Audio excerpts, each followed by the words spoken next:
নমস্কার বন্ধুরা, আমার পরিপাটি ব্লকে প্রত্যেক দর্শক বন্ধুদের জানাই নমস্কার।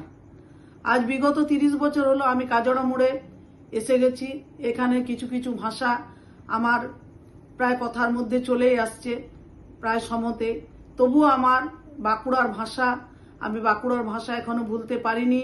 বাঁকুড়ার ভাষার মধ্যে যে আমার আন্তরিক টান, আমার মাতৃভাষা, এই ভাষার মধ্যে গুণগন্ধ আমাকে সর্বদা টান মারে এবং সব সময়তে আমি বাঁকুড়ার ভাষাতে কথা বলার চেষ্টা করি।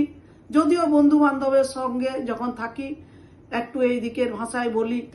যেমন সকালবেলা উঠে আমি মেয়েকে বলি, কই রে শোনো, ঘুম থেকে উঠলি? কত দেরি করবি? আর কখন উঠবি? আর কখনই বা স্কুল যাবি? এখন কি করছো বলতো? লে লে তাড়াতাড়ি রেডি হ। কি টিফিন নিয়ে যাবি রে? কি খাবি?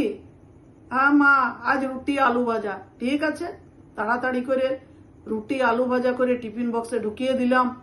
দিয়ে তারপর মেয়ে স্কুল যাবার জন্য রেডি। মেয়ে স্কুল বেরোচ্ছে, তখন মেয়েকে বলবো, এই যাই এরপর কিন্তু একটা ফোন করবি। হ্যাঁ হ্যাঁ মা, ফোন করব। ফোনটা করে দিলে যে, মা হ্যালো মা, পৌঁছে গেছি। ঠিক আছে, পরে আবার বেরিয়ে পর একটা ফোন করবি। নমস্কার, এই বলে আমি আমার ব্লগটি শেষ করলাম। বন্ধুরা অবশ্যই লাইক, সাবস্ক্রাইব, শেয়ার করবেন। সকলকে ধন্যবাদ।